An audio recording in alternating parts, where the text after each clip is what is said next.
नमस्कार, welcome to wonder food tour.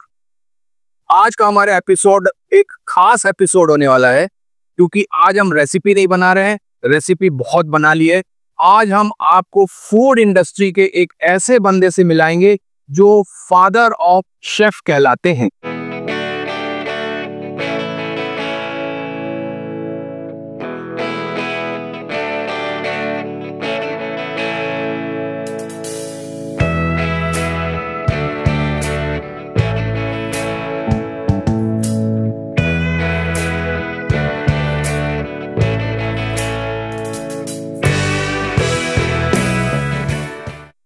Georgia Augustus स्कॉर्फियर, ये एक फ्रेंच के बहुत मशहूर शेफ थे जो लास्ट 20th सेंचुरी में इन्होंने अपनी एक ख्याति बनाई थी।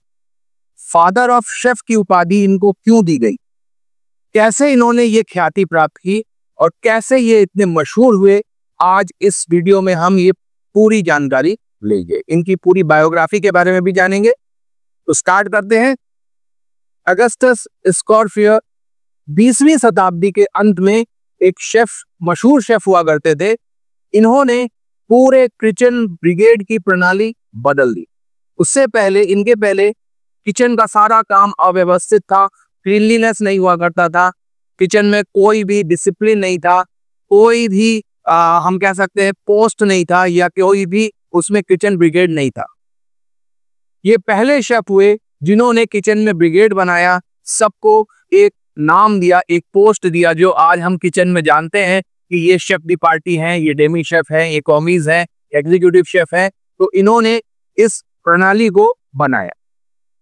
उस समय रेसिपीज जो है वो शेफ्स की अपनी पर्सनल रेसिपीज हुआ करती थी और वो कोई भी टेक्स्ट बुक में या कहीं भी वो रिटन में आपको नहीं मिल सकता था, क्योंकि सबके अपने शेफ्स पर्सनल रेसिपीज थे और वो वर्बली और प्रैक्टिकली उसको शेयर करते थे। ये पहले शेफ ऐसे थे जिन्होंने रेसिपीज को रिटन किया, इन्होंने लिखे रेसिपीज को और इसको एक स्टैंडर्ड रूप दिया, जो धीरे धीरे एक होटल से दूसरे होटल में और रेस्टोरेंट्स में और पूरे फ्रांस में फैल गया। और इस तरीके से रेसिपीज की रिटन प्रणाली को हम इनके द्वारा जान पाए। फ्रेंच कुजिन, स्कॉर्फियर शेफ, इन्होंने ही पूरे फ्रेंच कुजिन को पूरी दुनिया में फैलाया।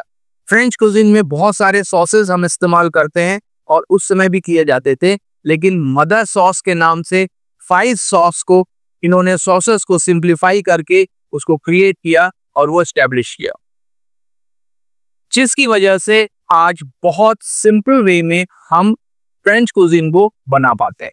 शेफ अगस्टस स्कॉर्फियर ने जो 5 मदर सॉसेस इंट्रोड्यूस किए थे वो थे बिशमल, वलूते, स्पैगनल, टोमेटो और हॉलैंडेज। लेकिन इसमें कंफ्यूजन है, मेयोनेज को हम 5 मदर सॉसेस में काउंट नहीं करते हैं, इसको हम कोल्ड सॉस में काउंट करते हैं।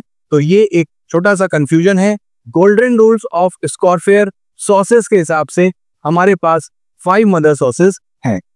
इन फ्रेंच मदर सॉसेस को आगे चल के और भी मॉडिफाई किया गया और फिर इसमें और भी सॉसेस को जोड़ दिया गया और इसके कई डेरिवेटिव्स भी बनाए गए।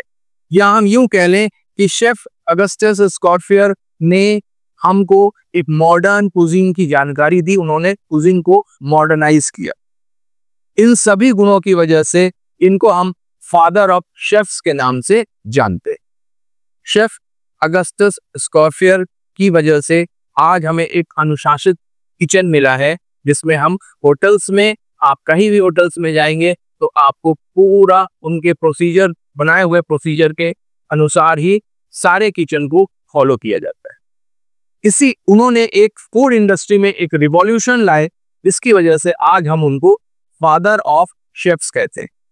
चलिए थोड़ा इनकी जानकारी ले लेते हैं। कौन कौन से रेसिपीज इन्होंने इंट्रोड्यूस किया, कौन कौन से होटलों में इन्होंने काम किया, इनके कुछ बायोग्राफी के बारे में भी हम जान लेते। 1884 में स्कॉर्फियर अपनी वाइफ के साथ मोंटे कार्लो आ गए थे। वहां पर उनको एक मैनेजर हुआ करते थे, सीजर रिट्स। उन्होंने ग्रैंड होटल में उनको इनविटेशन दिया और उन्होंने वहां के किचन को सुना। यहीं से इनकी दोस्ती सीजर रिट्स से हो गई। फिर 1890 में इन्होंने सवाई होटल उसको एक्सेप्ट किया, वहां की इनविटेशन को एक्सेप्ट किया और ये दोनों वहां पर वर्किंग करने के लिए चले गए। सवाई होटल में इन्होंने अपना कैरियर स्टार्ट किया और वहां पर इन्होंने बहुत सारे ऐसे रेसिपीज, डिशेस बनाए जो एक बेंचमार्क के रूप में उस टाइम पॉपुलर हुए, जिसमें से शायद मेलबा टोस्ट के बारे में हम जानते हैं। ये एक सिंगर हुआ करती थी और उनके नाम से इन्होंने मेलबा टोस्ट और पीच मेलबा नाम से एक डेजर्ट बनाया। सैरा बर्नहार्ड एक फेमस एक्ट्रेस हुआ करती थी, जिनके लिए उन्होंने एक आइसक्रीम बनाया था जिसका नाम था फ्लेमिंग आइसक्रीम। मैरेंगी विद वेनिला थी, सुप्रीम द वॉलेली, ये चिकन का डिश था। इस रेसिपी को बाद में और भी दूसरे तरीके से पेश किए गए और इसके नए वर्जन्स भी बनाए गए। ये रेसिपी बहुत पॉपुलर थी। शेफ ने एक सैलेड भी बनाया था तो रिजेना के नाम से बहुत पॉपुलर हुआ।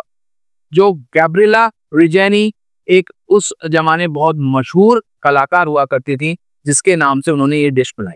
ऐसे उन्होंने कई ऑनरेबल लोगों के लिए रेसिपीज बनाई, डिशेस बनाई जो पूरे दुनिया में फैली और ये सवाई होटल से सब रेसिपीज निकली थी। लेकिन सवाई होटल में एक ऐसा इंसिडेंट हुआ जिसकी वजह से 1997 में इन दोनों की जॉब चली गई और इन दोनों को वहां से डिसमिस कर दिया गया। 1998 में सीजर रिट्ज ने रिट्ज होटल की स्थापना की और फिर स्कॉर्पियो शेफ को इन्होंने इनवाइट किया और इन्होंने रिट्ज होटल के किचन को संभाला। लंदन में फिर एक रिट्ज होटल का ब्रांच बनाया गया और उसका नाम रखा गया कार्ल्टन। इस तरीके से हम रिट्ज कार्ल्टन को जानते हैं। रिट्ज कार्ल्टन के 2 होटल हुए, एक फ्रांस पेरिस में और एक लंदन में, जो अपने टाइम में बहुत पॉपुलर होटल और बहुत स्टैंडर्ड होटल के नाम से जाने गए। रिट्ज ग्रुप ऑफ होटल उस टाइम में एक बहुत लग्जरी होटल के रूप में सामने आया और एक पॉपुलर फ्रेज उस समय बहुत ज्यादा पॉपुलैरिटी उसने हासिल की, वो था टी एट रिट्ज। इसने बहुत सारे सवाई होटल के कस्टमर को अपनी ओर खींच दिया। यहीं से शुरुआत हुई रिट्ज कार्ल्टन की जर्नी। शेफ स्कॉर्फियर की जर्नी अभी खत्म नहीं हुई थी। इनकी मुलाकात अचानक कैसर विलहेल्म से हुई, जो एक जर्मन के उच्च अधिकारी थे। इनकी मुलाकात एसएस इंपरेटर एक क्रूज शिप हुआ करता था, जो उस टाइम का बहुत लग्जूरियस शिप था, वहां पर हुई। इस लग्जूरियस शिप में 143 उच्च अधिकारी लोगों के एक लंच और डिनर का एक आयोजन रखा गया था, एक सेमिनार रखा गया था, जिसमें मिस्टर स्कॉर्फियर शेफ को इनविटेशन दिया था कि ये इनके लिए डिशेस की, रेसिपीज की क्रिएशन करें और सर्विस इनको कराएं।